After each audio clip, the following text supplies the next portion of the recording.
Yeah, we on the road to the Super Bowl. And if you're all in, then go and pay the toll. Yeah, we on the road, riding clean with my team in the photo.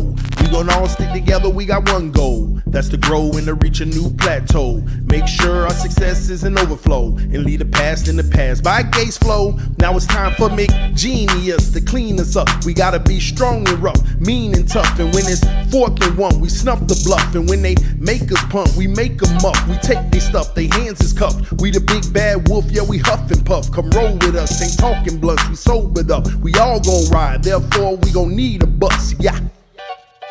We going to the Super Bowl, just wait and see if you don't believe me.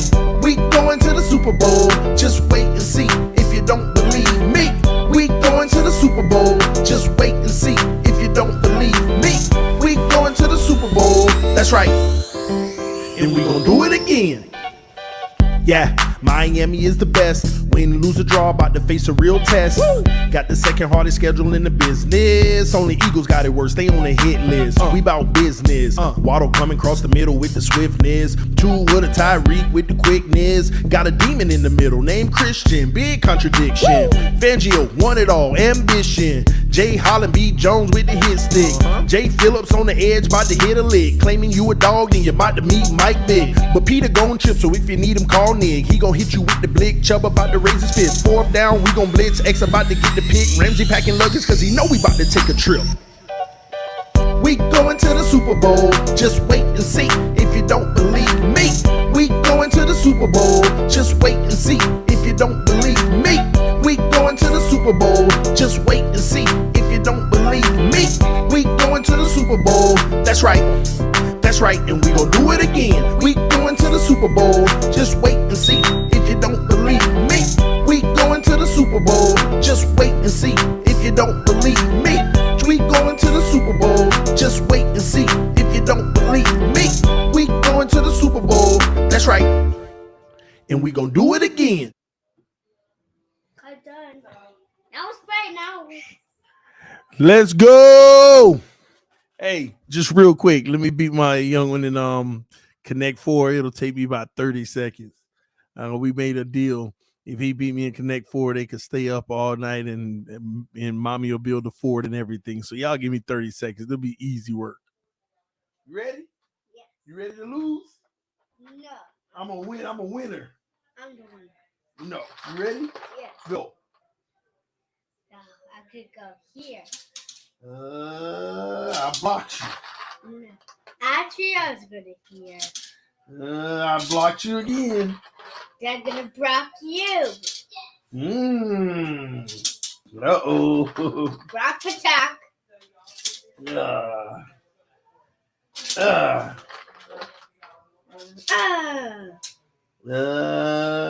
Bam. I'm gonna get my 4.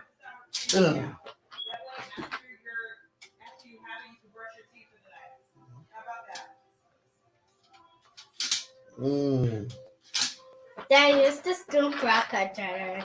You trying to win? Yeah, I do. Tough Rocky. No. Stop. You can't cheat.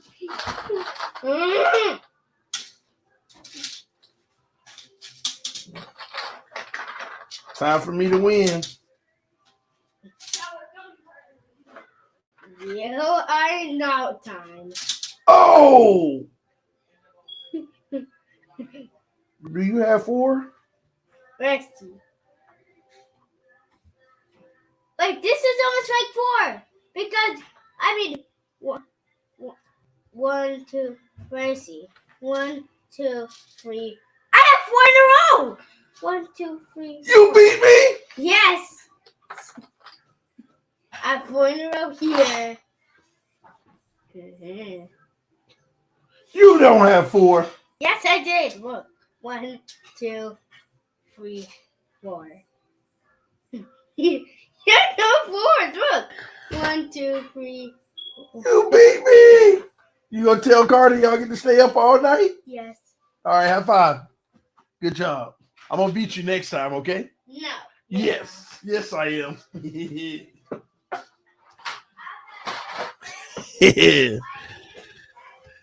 Ah, babies, babies, babies. I always come in second place. Always when it come to my babies. That's right. Y'all hit that like button on the way in the building. I just lost in Connect 4. Um 4 just like Skynet 4 sacks. Oh Lord. Hey man, y'all hit the like button on your way in the building. Shout out to the Mod Squad. Shout out to everybody watching right now. Salute to you all. Please punch the like button. Let's get over 100. Let's get over 100. Man, hit that like button. Hit the like button. I'm just bringing something up for y'all. Close the door for me, Kimmy. Thank you. Um, let me see here.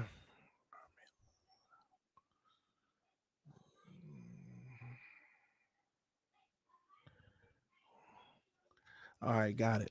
Oh, real quick, before I get started, man, listen, again, I know I've been saying this before. I just want to say, I really appreciate all the love you guys have been showing the channel, showing my family, especially via super chats, PayPal donations, and the Cash App. A lot of people don't realize it definitely goes a long way helping the platform do bigger and better things. I don't think y'all realize, it'll be a little harder to actually be going to training camp, traveling 4 hours back and forth if it wasn't for you guys. Um, Honestly, I try my very best to make sure that we have bigger and better things happening all the time.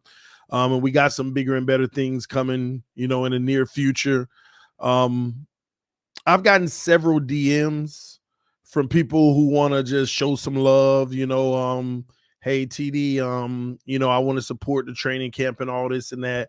I've already told y'all the Houston trip has been paid for. I already got the flight, got the hotel, got the rental car.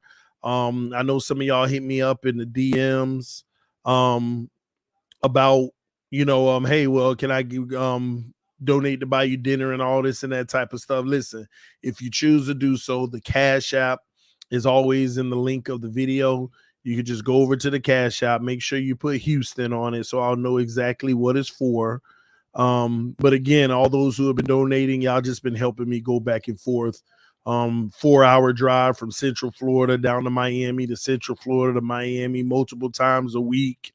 And it all helps, and I'm just saying this because I'm appreciative of you guys. A lot of people can't do the things that I've done, not just because they don't want to, but if it wasn't for you guys' support, I wouldn't be able to. And you guys have helped me in this channel stand out above many of the others with your kind donations and contributions. I'm just thankful, man. I don't even know how to humbly say it enough. I just want to continue to tell y'all I appreciate y'all. So for all those who continue to hit me up in DMs and say, how can you contribute to even Houston and all of that, the Cash App is $ TDPHINSTALK. And yeah, that way YouTube doesn't take 40% of it, which they've been doing. All right.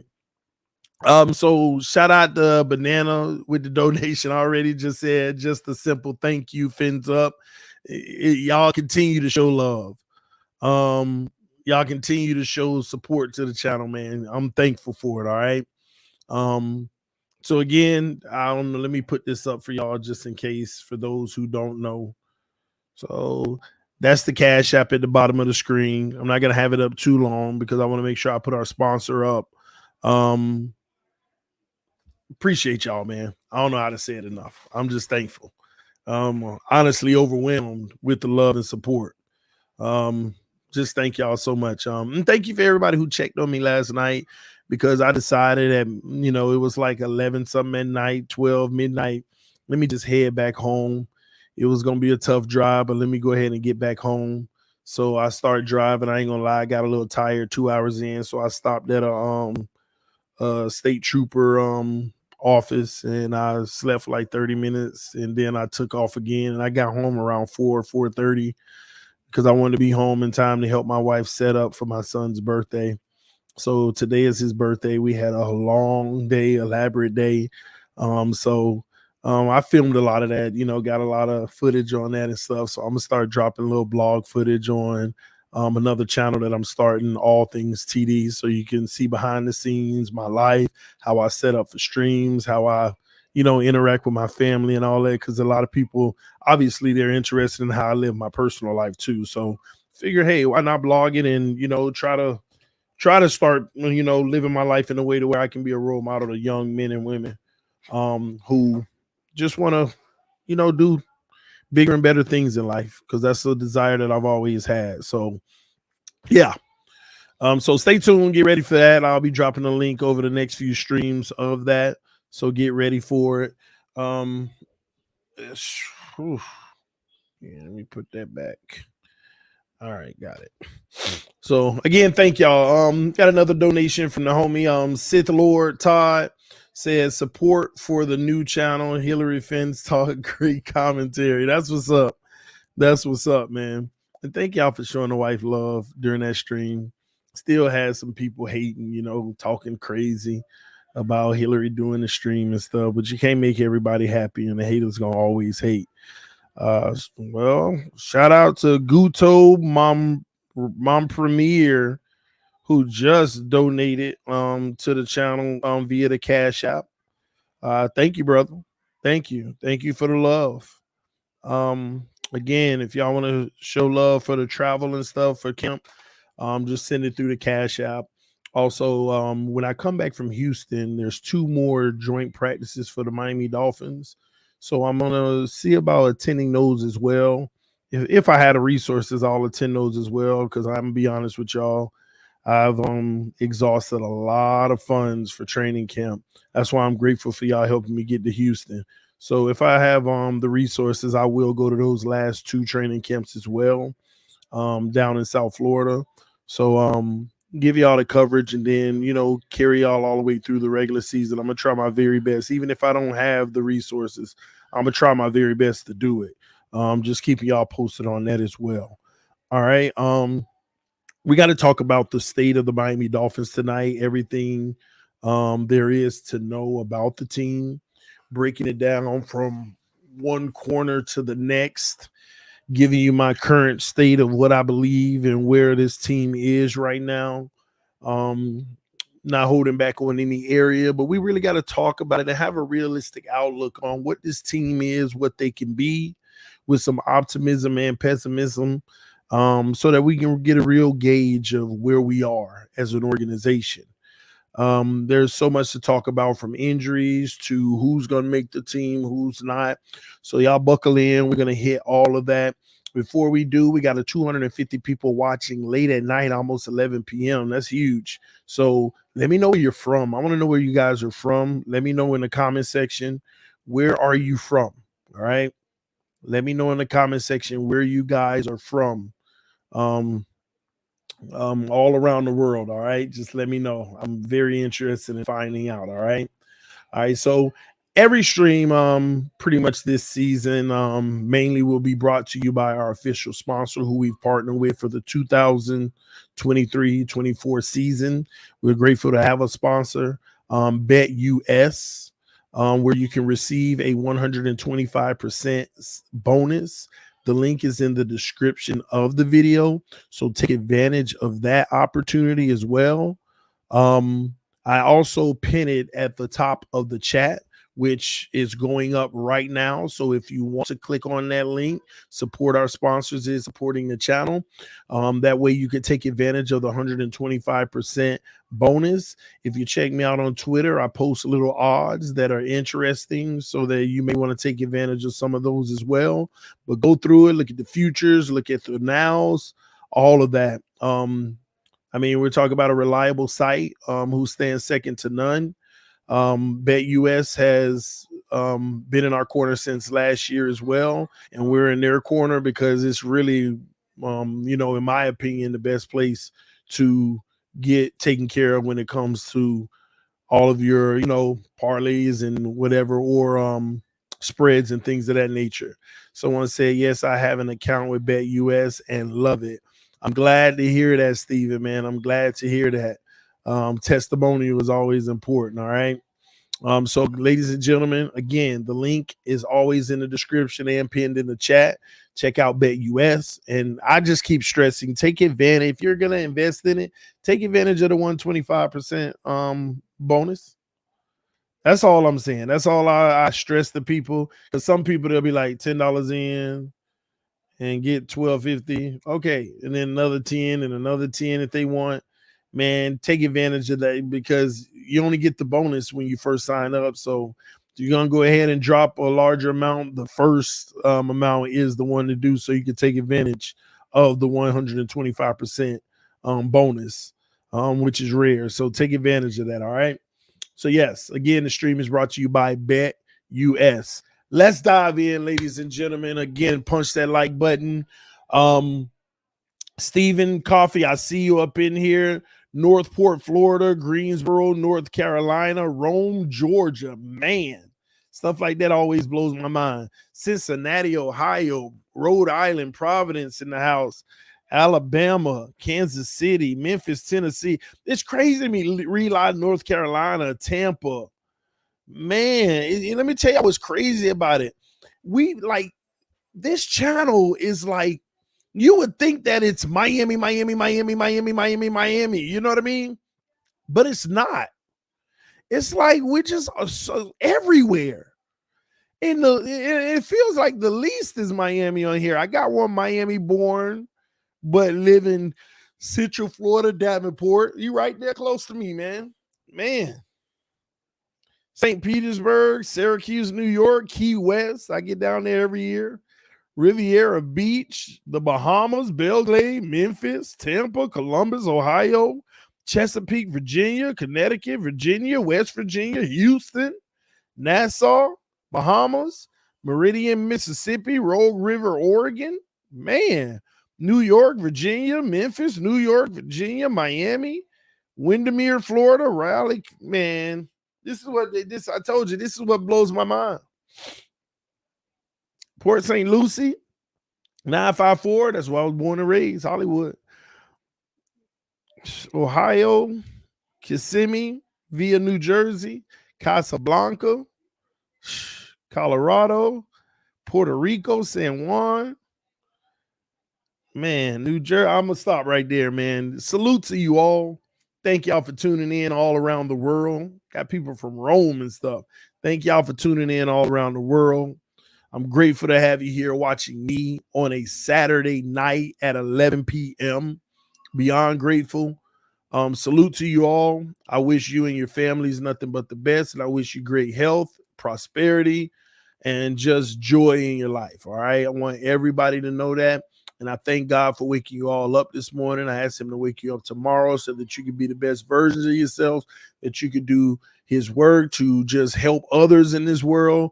And I just pray blessings upon every single one of you guys, and those who aren't watching and those who will watch later. Just blessings upon you all, guys. All right. Let's go ahead and get started. Let's go ahead and start. Amen, by the way. Let's dive right in. A few more super chats before I do. Zach said Chris Brooks looked good last night. Big back. Yes, he did. Yes, he did. Chris Brooks really did look good last night. I'm going to put context to it after I finish this super chat, and then we'll go into the stream. Crazy Dolphin said from Miami, Florida, keep up the good work, TD. Salute to you, homie. Thank you so much. And glad to hear you from the crib, all right? Brooks doing good last night is always a positive and is always a good thing. Sometimes you still want to remain cautious. You still want to remain cautious because here's the story of last night that no one wants to talk about. The truth of last night is last night was nothing but an opportunity for people to drive narrative. No matter what position you have on the team or individuals, last night was just an opportunity to drive narratives. And I think that most of the narratives that are being driven are highly irresponsible narratives, just aren't good narratives. One in particular is the quarterback play. We know all the starters didn't play, including the O-line, but we did have some guys on the O-line that were fighting to be starters. Mike White came in the game, and let's be honest, we saw a quarterback who played average at best. At best. Matter of fact, I want to ask you guys, what do you think Mike White did last night? How well did he play in your opinion last night? Fill me in. Let me know in the comment section. What are your thoughts on Mike White last night? On a scale of 1 to 10, give me your decimals. 5.5, 2.6, 9.9. Give me yours in the comment section right now. How well do you think Mike White played last night? Okay. We got a 3. We got 2 5s. We got 7.5, 3, 4, 6, 4.7, 7, 7, 4, 5, 4.8, 4, 6, 4, 6, 5, 5, 5. A few sixes. All right. So me going back and studying last night, which I did for, later this evening, because I was asleep for 6 hours today after I celebrated all that birthday stuff. But Mike White gave us Mike White gave us a 5.5 last night. And that's just my opinion. Doesn't make me right. He gave us a 5.5 last night. Now that 5.5 was with the better version of the backups. It was with the better version of the backups and a few players that are fighting to start. He was a 5.5 last night. Now, where people are being unfair is Skylar Thompson. Why do I say that? You're being unfair with Skylar Thompson because when he got in the game, he played with all third and fourth and fifth string guys that 85 to 90% of everybody on that field with him will not make this team. And we saw why. They will not make this team. But since he played like a 3,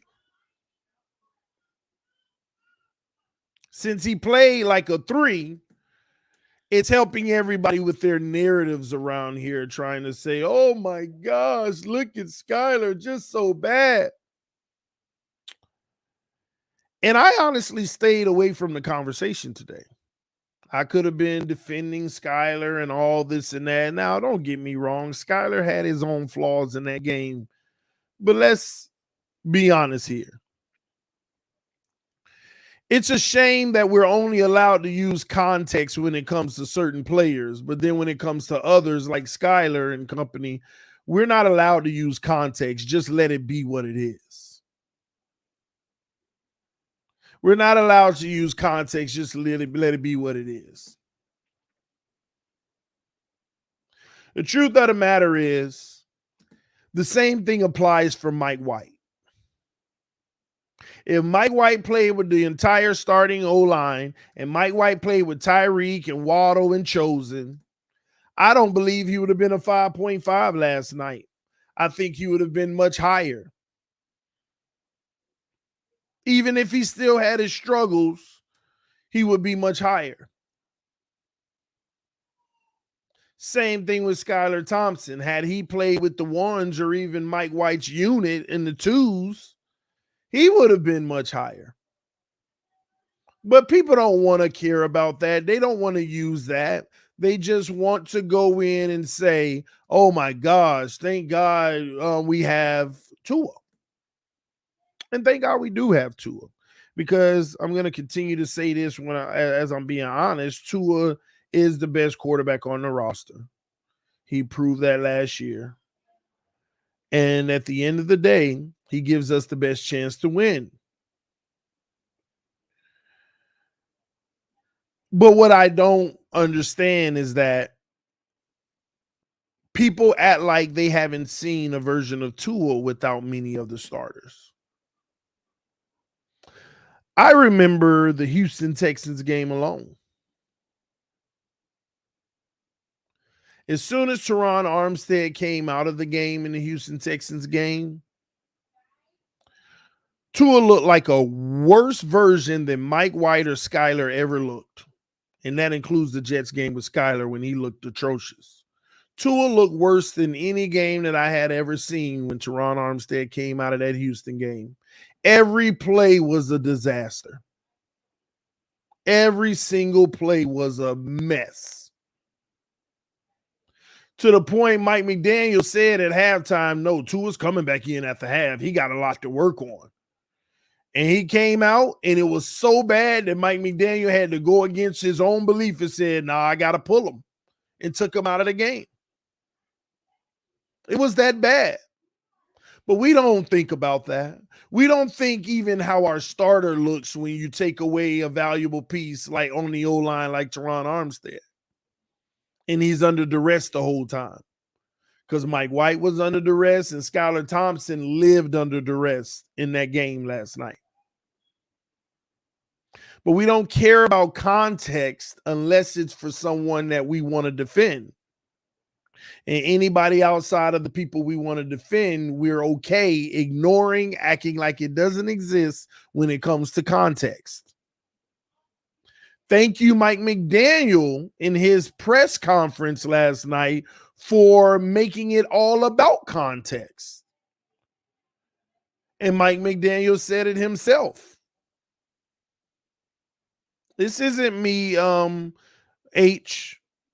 This isn't me finessing the narrative.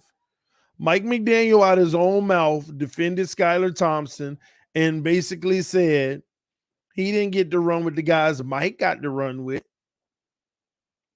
He out of his own mouth said, without saying it in so many words, the guys Skylar ran with probably won't even be on this team.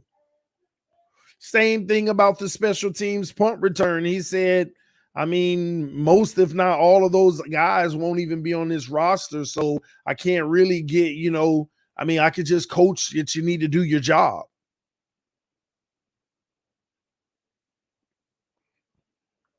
The entire offense was a train wreck. But the quarterback position is the most dependent position on the field. Were there still plays that could have been made regardless of the collapses around? Absolutely. And for those comes a negative grade for the quarterbacks. But everything isn't just them. So as we live in our perfect world and we look at our starting quarterback getting to play with the best receivers ever in a starting O-line, and we just get to witness how great they are, we don't take time to realize if they didn't have it, what would they look like, even though we have a history of what they would look like without it when it was Flores. But all I can say is go back to the Houston Texans game. And that tells you when this team collapses around even our starter, the quarterback can look really, really bad. Really, really bad. But Skylar is going to have his opportunity next week versus the Houston Texans to play with the twos, just like Mike White did. And he's going to have to perform at a rate that's better than a 5.5 with that unit. And hope that Mike White doesn't perform excellent with the third and fourth unit, because Skylar is going to be the guy next week. Like Mike McDaniel said, Skylar will get his real chance next week. Unfortunately, a lot of people want that to have been Skylar's real chance with third and fourth stringers that won't even make the team so that they could be done with him because they don't like him. And we know why they don't like him, which is unfortunate. So we will see how well Skylar can play with the next unit, the second unit, on Saturday next week, and see if he can hold his own at least at a level that Mike White did and or better. And that will be his real grade. Mike McDaniel honestly probably cares less about last night and what Skylar did being the unit that he played with. He probably thinks in his mind, I did see flashes between him and Ezekama, and I got to see our running back Brooks show up a little. So all three of those guys, I can't wait next week to see them get a little better cooked. So look for Ezekama to be playing with the in the first half next week, and Brooks to potentially get a few reps next week with the first unit. I mean, with the second team, just to see how it goes in the first half. That's what you look for. Who in that second half can you play in the first half next week and see how they actually do with bitter competition? Because not only do you have to look at the equivalence of who they were playing with, but you also have to look at the equivalence of who they were playing against. That's something that is a factor as well. So it's going to be very interesting this week to see what ends up happening by Saturday, because it could be a whole different narrative. Also, when it comes to offensive line play, the same thing applies. For everyone who's shouting and screaming good graces for certain players, you haven't seen them play against a first unit defense.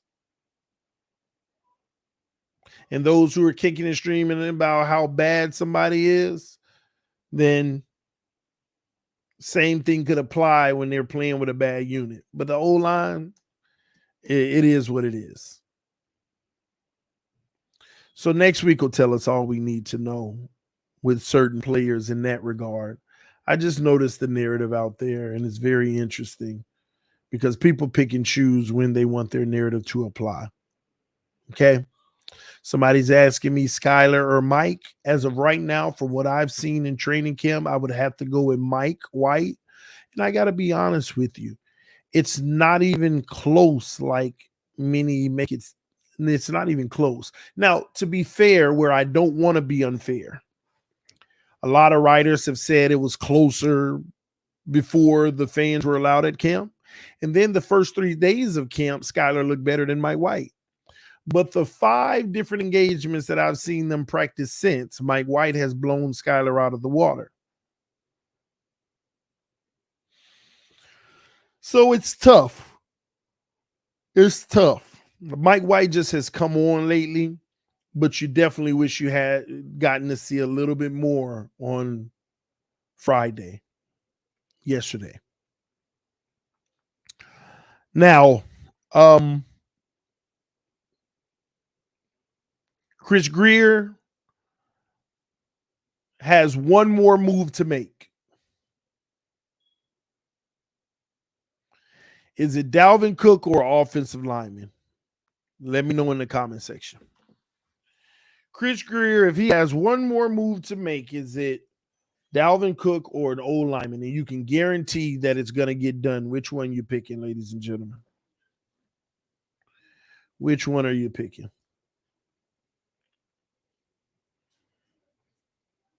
As everyone pretty much is saying, O-line. Where's all the Dalvin Cook chats went? Where has all the Dalvin Cook obsession gone? You know where it went? People realize, first of all, Cook ain't going to be able to do what he want to do if his O-line ain't run blocking well anyway. Second off, people are terrified right now that this O-line is going to get Tua injured again, because if Tua get hurt again, it's a wrap, y'all. He may still be here for his 5th year, but they have to make an immediate investment. If this season derails because Tua gets hurt yet again, they would have to make an immediate investment in a quarterback. They know that. People understand now Tua can't get hurt because that's going to be the end of him potentially. And we need to get this O-line solidified. We're playing games. Well, what have I been telling y'all? O-line, O-line, O-line. But I also told you it just won't happen because Chris Grier, that pride, or wanting to avoid shame.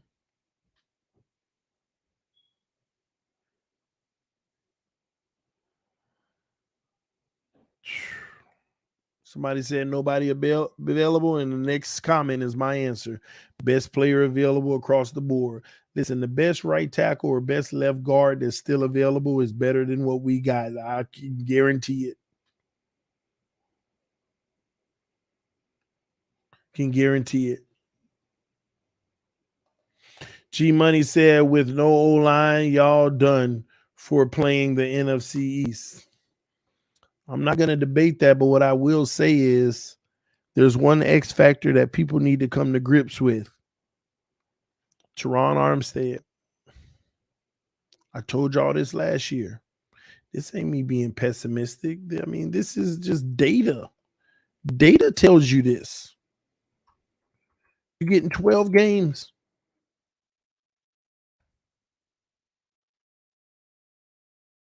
You're getting 12 games. You get more than that, it's a miracle. The data tells you that. Not me being negative. 13 games best.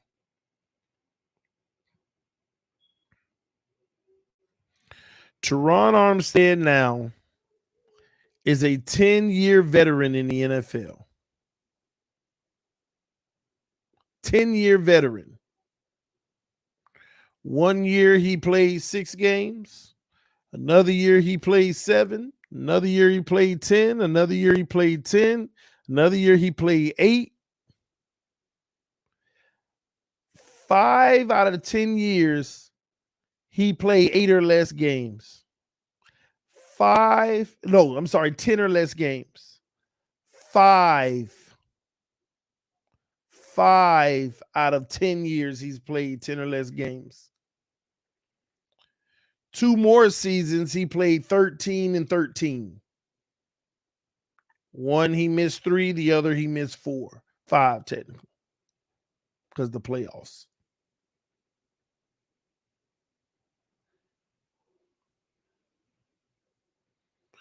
In his career, he averages 11 games per season. This is his career. He has never played an entire season in his entire career. He made it to 15 only in 1 year. He made it to 15 in New Orleans in 2019.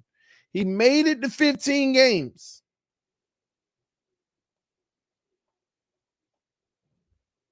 Once in his career, he made it to 15. He made it to 14 twice. And 13 twice. But he averages 11 games per season. He has never played an entire season, y'all. So with that being said, it's not being negative or hating on him. It's acknowledging that at some point of the season, you're going to have to look at the backup left tackle, and they're going to have to be the starter. And right now, we have issues there and at left guard. And when you have both of those positions coming into a season and Armstead's out and they both show too much weaknesses, it becomes a train wreck. Then you can't even utilize the offense in its entirety when you have to run a lot of 22 personnel.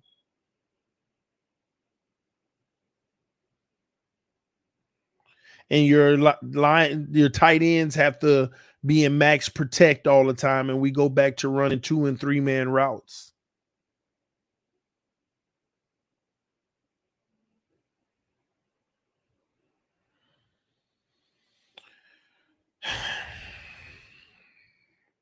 Chris Greer can fix this, but he's not.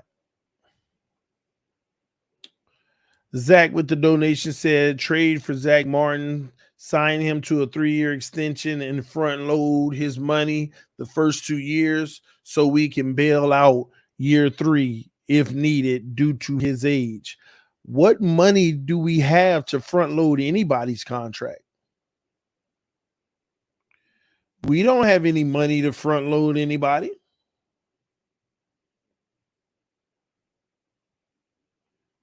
And signing Zach Martin could almost guarantee we're not going to re-sign Christian Wilkins. We're in trouble. That's why Chris Greer wants to save every penny he can to move to next year, because he knows we don't even have enough money for next year. And everybody says we'll do some restructuring of contracts. I was shocked when Omar Kelly said, because this is the one thing I didn't look at, ain't no contracts to restructure. We done already maxed out most of the restructures. You don't want to end up like the Saints. And I get why the Saints did it, because they tried to squeeze every drop out of Drew Brees at the end. We don't even have contracts to restructure. Somebody said trade Ogbah. Who wants to trade for a player fresh off of an injury making premium dollar? Making big money. That's big money on Ogbah's contract for a player coming fresh off an injury. Can't trade them. All these people, anyone that you propose trading, 9 times out of 10 is untradeable. Untradeable.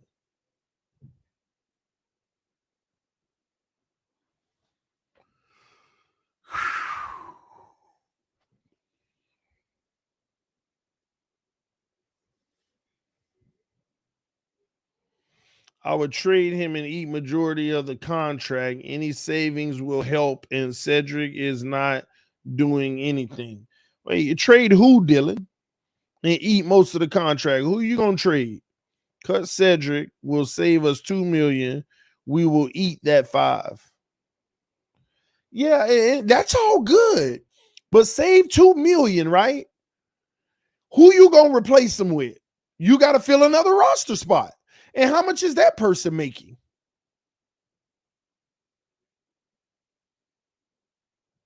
It ain't no savings. You think you're saving $2 million, but you got to fill that roster spot. Even if you get a person on $1 million, you just saved $1 million for all of that. And then you have another admission on your resume of a bad decision.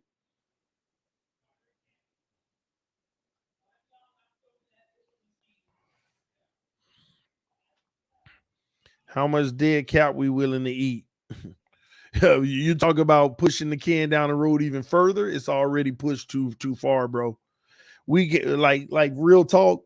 We could go all in and say screw the future, but this is where I gotta ask real Dolphin fans to be honest with themselves.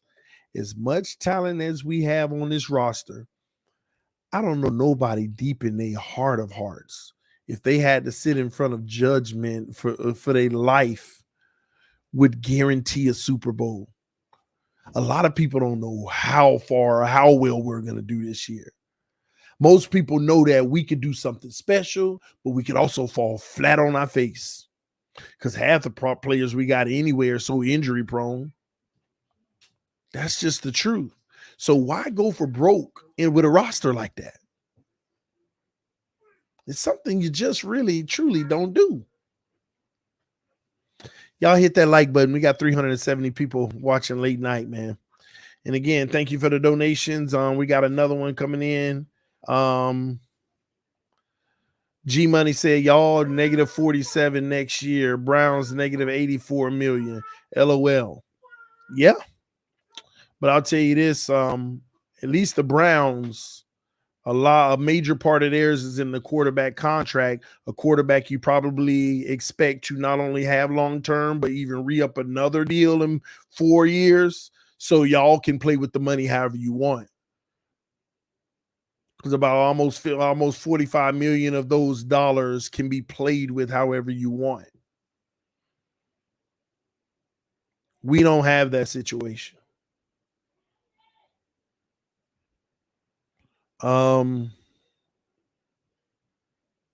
But yeah, we have a lot of things that are weird. We just aren't truly, honestly sure about. I hate to say this, but let's be honest, Dolphin fans. This is another hopeful season. This is another season that we're operating off of hope. with no guarantees. And I understand there's no guarantees for any teams. But we're operating off of more hope than the usual. Hayden said, TD, listen, man, I have been a Dolphin fan from the time of Dan the Man, and I show so much. That's what's up, man. TD, you got a lot of people in your chat that don't know ball. Well, I mean, whether they know it or not, they're present. So they're in on the conversation to either know more or get their point across to show other point of view. So that's why it's a beautiful thing. TD, real talk. Do you think Fangio will help us to that level, or his very strict scheme will end up costing us more to try to find the perfect players for his style? It could cost us more, but Fangio don't care about that. Fangio want the right people. Fangio has made it clear to the fan base without saying it. He told us to our face, I ain't got enough. I ain't got the players that I want for this scheme. I'm still looking for certain players at certain positions.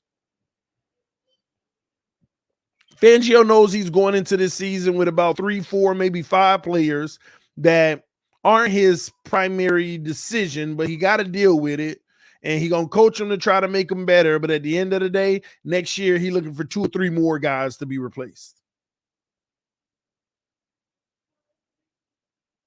And yeah, we could have growing pains in right away. We could have growing pains.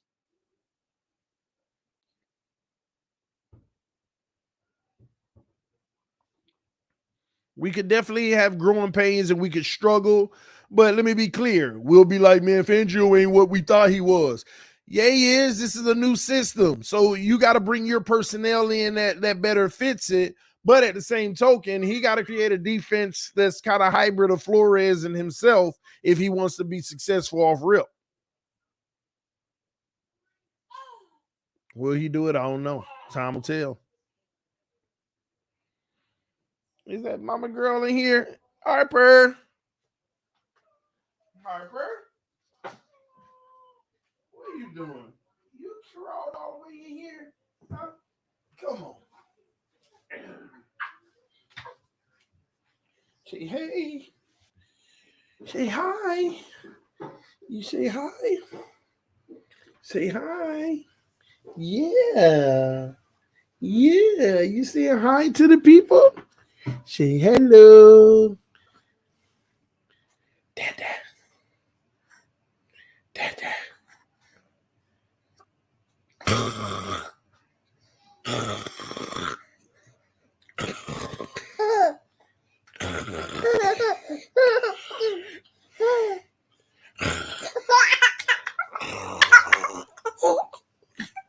Yeah. Yeah. Yeah. Yeah. Yeah. Yeah.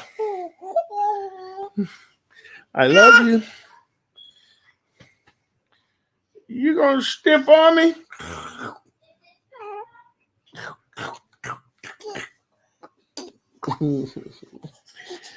I love you. You better get the baby to bed now. She stay up as long as she want. You ain't get right, mama girl. Yeah. Oh, you mess with daddy chain?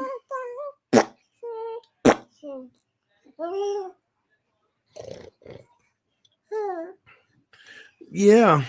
But yeah, y'all. We got some things that we need to fix up in that area. She has a good stiff arm. She ready for football.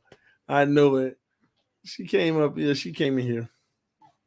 TD, I have one question to ask. Are you Reggie White's son? No, not at all. Hold on, y'all.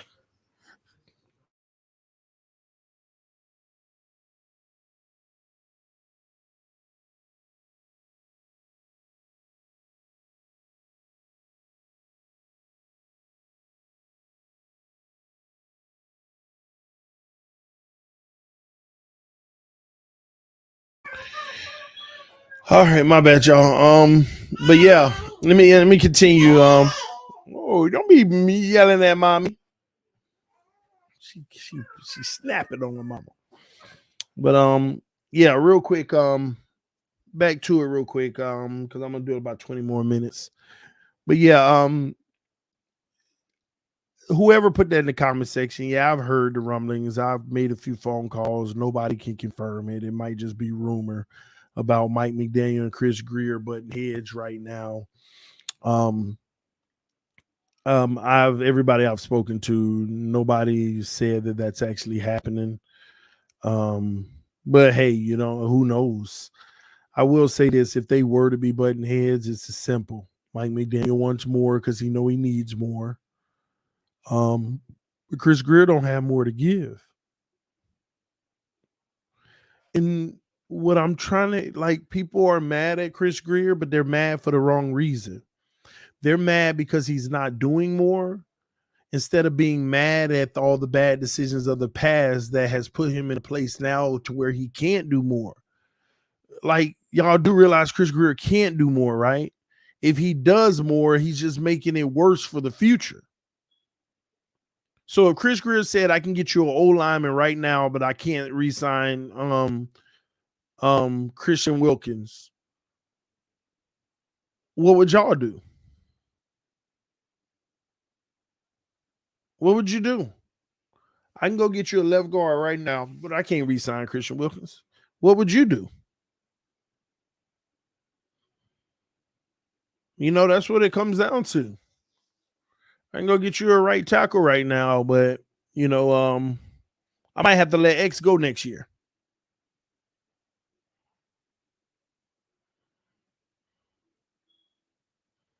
Just saying. What would you do?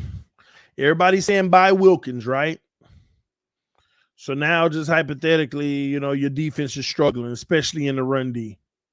Yeah, we got Zeeler. Now we have no depth or nothing, but you're struggling in the run D now. We're going to complain about that. It's also not a good look if you can't re-sign Christian Wilkins, because he's been the perfect role model. He's done everything you've asked. He's gotten better in everything. You don't reward your guys.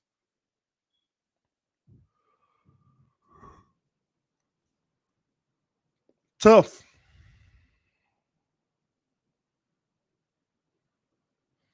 And what a lot of people aren't talking about, the Miami Dolphins have a history of just not paying the defensive tackles. Like our own, we have a history of passing on that, with the exception of Ndamukong Suh. And what I mean by that is offering significant deals for to clog up the middle.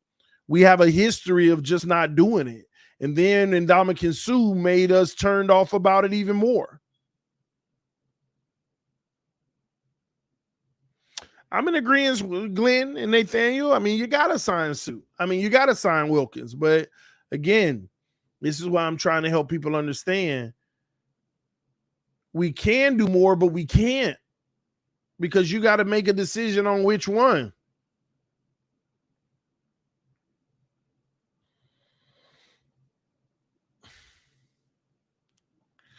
Steve Rose said, why the heck are you drafting Cam Smith when a beast of a left guard in Torrance is sitting right there? Team is top heavy, not enough depth. Because they invested in Liam Eichenberg. They couldn't move off of that investment that you put a second round pick. You paid for Liam more than you did for Cam. You put a second round pick on Liam and traded up by getting rid of a third rounder. You put more on Eichenberg than Cam Smith. So they can't move on from that. They have to give Eichenberg the 3 or 4 years to see if he can finally be something, because they invested too much money on it. And you go Cam Smith because you've been trying to move on for Xavier Howard for 3 years now and haven't been able to, because you failed with the Noah. Byron didn't work out. We just everybody want to talk about this team and talk about this team and all the good things and stuff, but we want to ignore all the bad decisions that were made that led us to this point now, to where we're questioning so many things like this. We wouldn't know who Cam Smith was if we hit on no egg monogamy. I mean, we know who he was, but we wouldn't be worrying about him potentially being a Dolphin.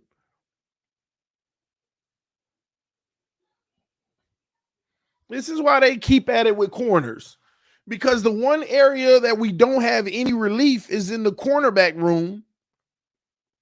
Look at Ramsey contract and X contract. Like, it serves you better to maybe pay one and then have the other on a rookie deal, but we haven't been able to take advantage of that because our rookie deal hasn't worked out at the position so that we can get rid of one. Just like the wide receiver position. They're okay with giving Tyreek all that money as long as Waddle's on a rookie deal. But we just haven't found the perfect science at the cornerback position for it. So we got to pay two corners at high money and have a rookie. And the rookie just keep failing, so we have to keep paying the two.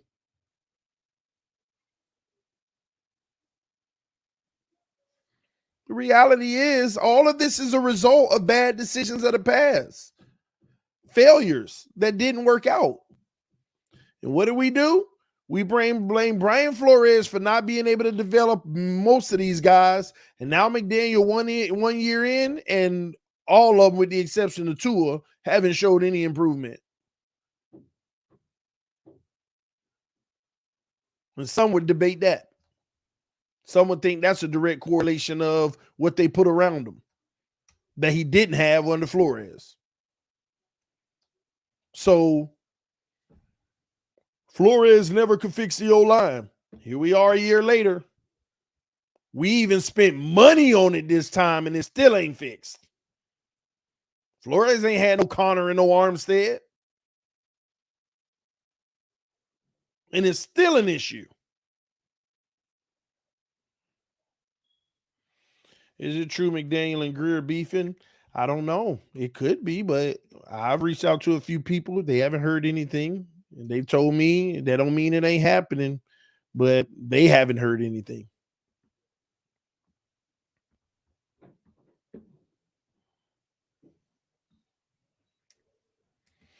But remember, all I heard, McDaniel about to fix this O-line. McDaniel will fix it. If anybody will fix the O-line, it's McDaniel. Tick, tock, tick, tock, tick, tock. Where is it? It ain't fixed yet.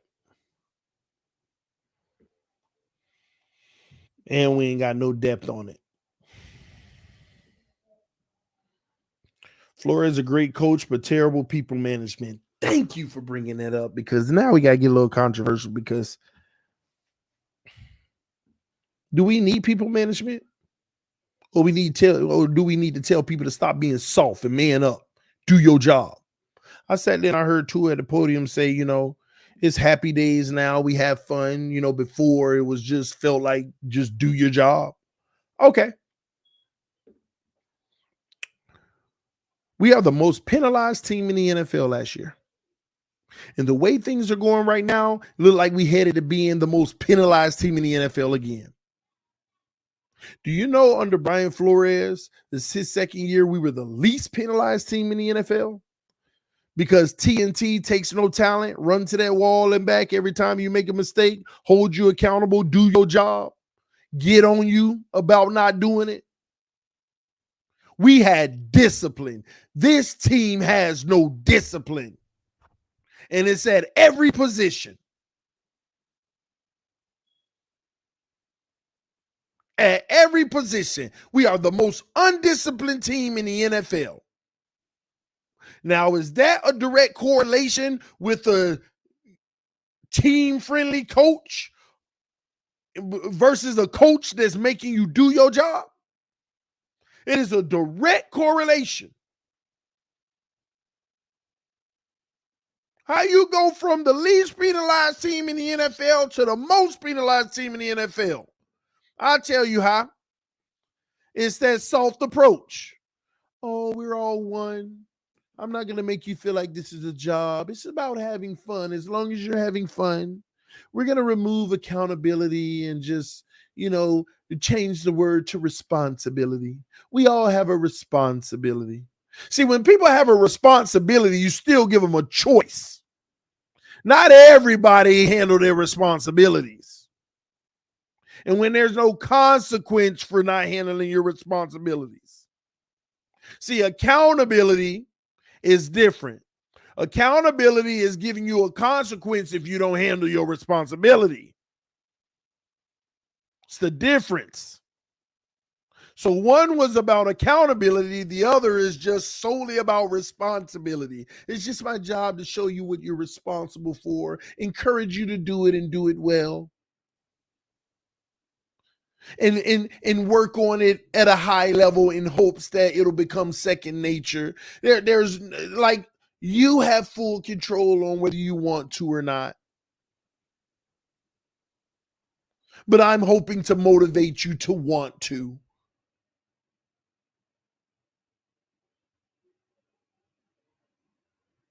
Versus straight up, you ain't doing your job. You killing every one of your brothers next to you. Get it together. If you can't get it together, we'll get somebody who can. You can't talk to people that way. Oh, Lord. Oh my gosh. That's the difference, y'all. And if you know better, if I'm full of it right now, then tell me why we went from being the highest penalized team, the lowest penalized team in the NFL to the highest penalized team in the NFL. Tell me why. Tell me why. Please. Tell me why.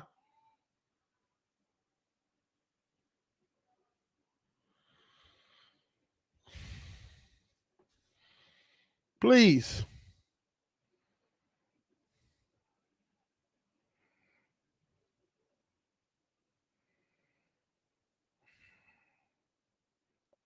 That's a major difference that nobody's talking about because it doesn't fit the narrative of what they sold to us. You know what fixes all that, TD? An elite quarterback. Oh my gosh. Listen, I saw a little Watson footage. He using them legs again, trying to do a little something. We'll see in the regular season. We'll see. But yeah.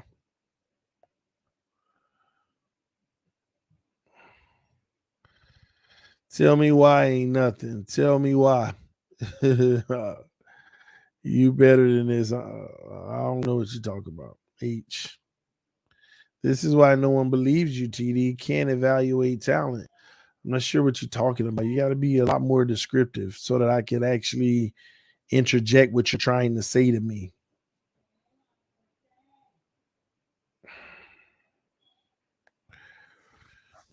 Nobody wanted McDaniel. Wasn't he third choice? Fourth choice. Fourth. 2 more preseason games. Are you set for Houston? Yeah. I'm set for Houston. I got everything. The rental car company made me mad today.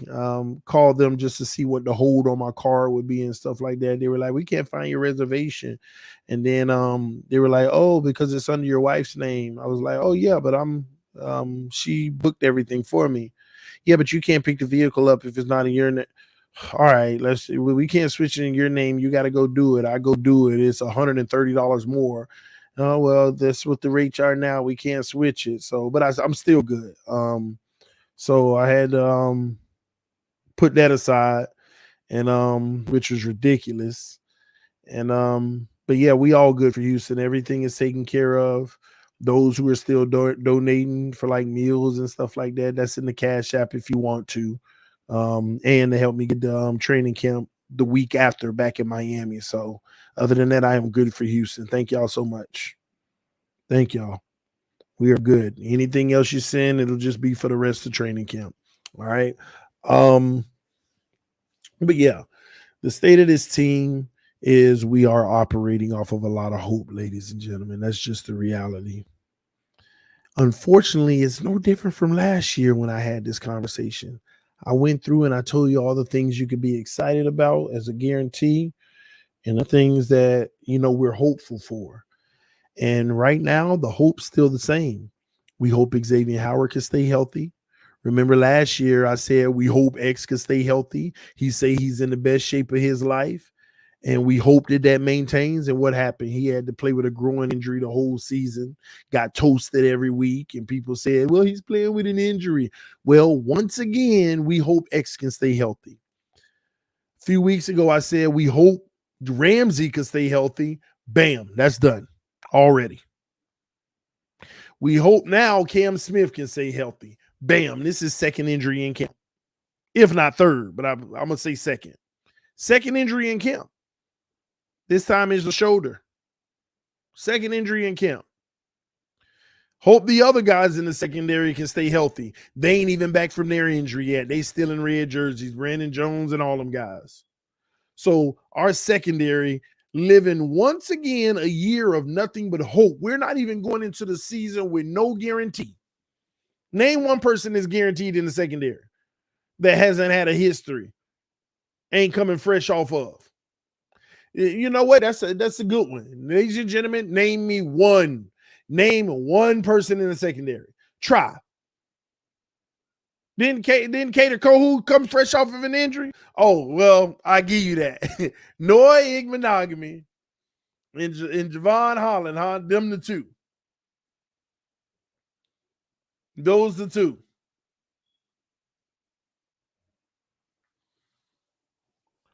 Like I said, the secondary as a whole, another season of pure hope. I'm good with that. It is what it is. It's a circumstance you got to deal with. I'm good with that. It is. I mean, I ain't good with it, but ain't no changing it. So it is what it is. Now move down to the linebackers.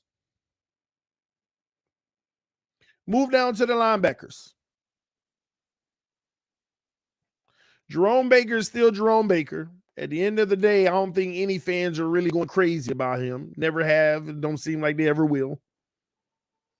Channing Tindall, who had actually a decent preseason game, believe it or not.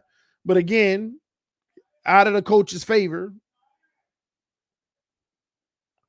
David Long, he's the guy that I love. Fangio won't speak highly of him. Fangio, he makes some splash plays, but in coverage, you still got to keep reminding him where he need to be and stuff. Fangio, he all right. Linebacker, I mean, is once again, we're going to keep going. But Skent said, if we don't make serious noise this year, can we just swallow our pride and say we fumble one of the biggest rebuilds, draft picks, cash, and all? It depends on how we don't make serious noise. It depends on how it happens. So it's hard to say that. Depends on how it happens. Depends on how it happens. At the end of the day, we just need to know that our quarterback is the guy this year, though. That'll help a lot even if this rebuild failed, because we'll need to know that we got our guy for the future. That's important. So we did the secondary, we did the linebackers, right? Defensive ends. Where the depth? Jalen Phillips and Chubb. And we sure hope Chubb can look like something this year.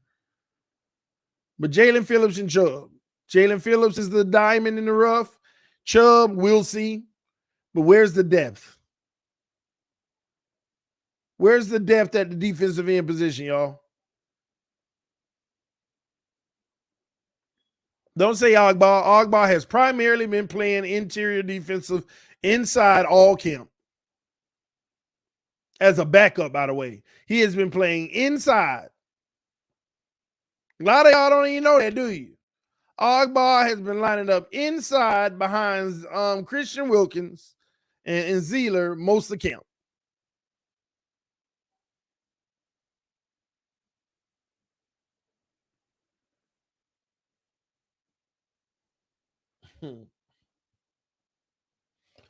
Andrew Vinganko, Cameron Good. I rest my case. My point is, if you needed those guys to start, are we making organic noise? Is our organic pass rush going to be anything?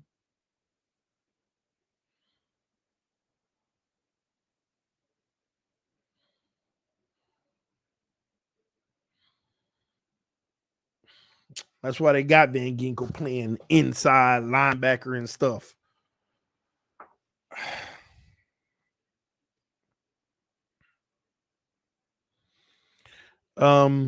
D tackles is our strong suit. Ain't much depth, but D tackles is our strong suit, honestly. But that defensive line is the defensive line is gonna make or break our season on the defensive side of the ball. If they beast and get up in at the quarterback, we'll be all right. If they don't, we're screwed.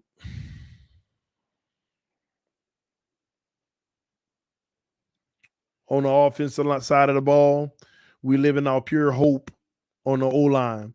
We already know what we're going to get in Armstead and how many games. That's rough to swallow, but we do because the games we do get, we're good. Left guard, no comment. Center will be fine. Hopefully he don't have an issue with contract at some point, but we'll be fine at the center position. Robert Hunt will be fine, but right tackle, hopeful. That's why if Armstead goes out, this whole line ain't no good. Connor and Hunt and the rest of it, they're attacking the edges.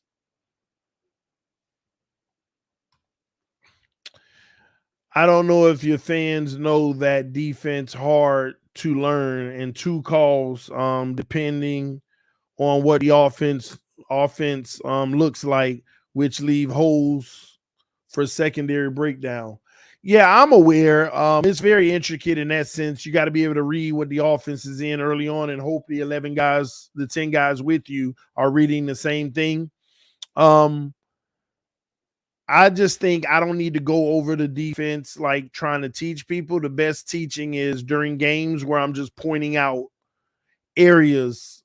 Like whenever we're in a defensive formation, I think based off of the film that I've noticed, I'll be able to say, hey, look for the slot corner to be blitzing on this, but look for that defensive end on the opposite side to be jumping out in the flat. Look for that safety to come downhill. Look for the strong safety to go and cover one, like calling it before it happened to see how on I am. And people will see what this defense is trying to do.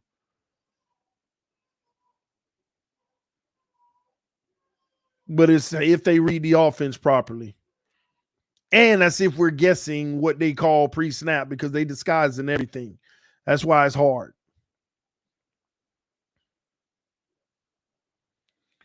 Wide receivers, Tyree goes down. Once again, we screw.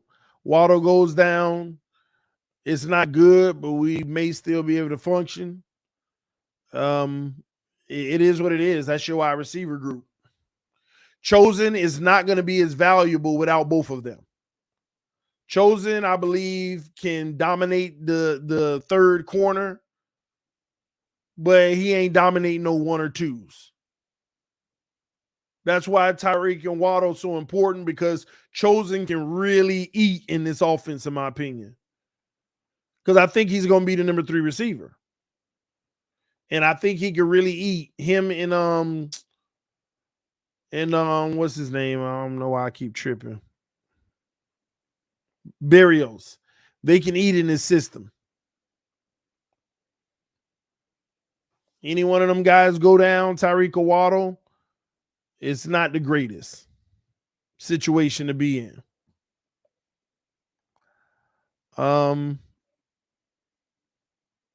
Let's see. Where else? Tight end, I don't even want to discuss. We just a train wreck in that area. And once again, quarterback play. Tua's going to be just fine because McDaniel going to put him in a situation. Just put the ball where it need to be. Receivers get there. Let's move this rock. But when you get those games few in between where defense is scheming to it. We'll just be able to see whether or not Tua has grown or he is what I believe he's always been.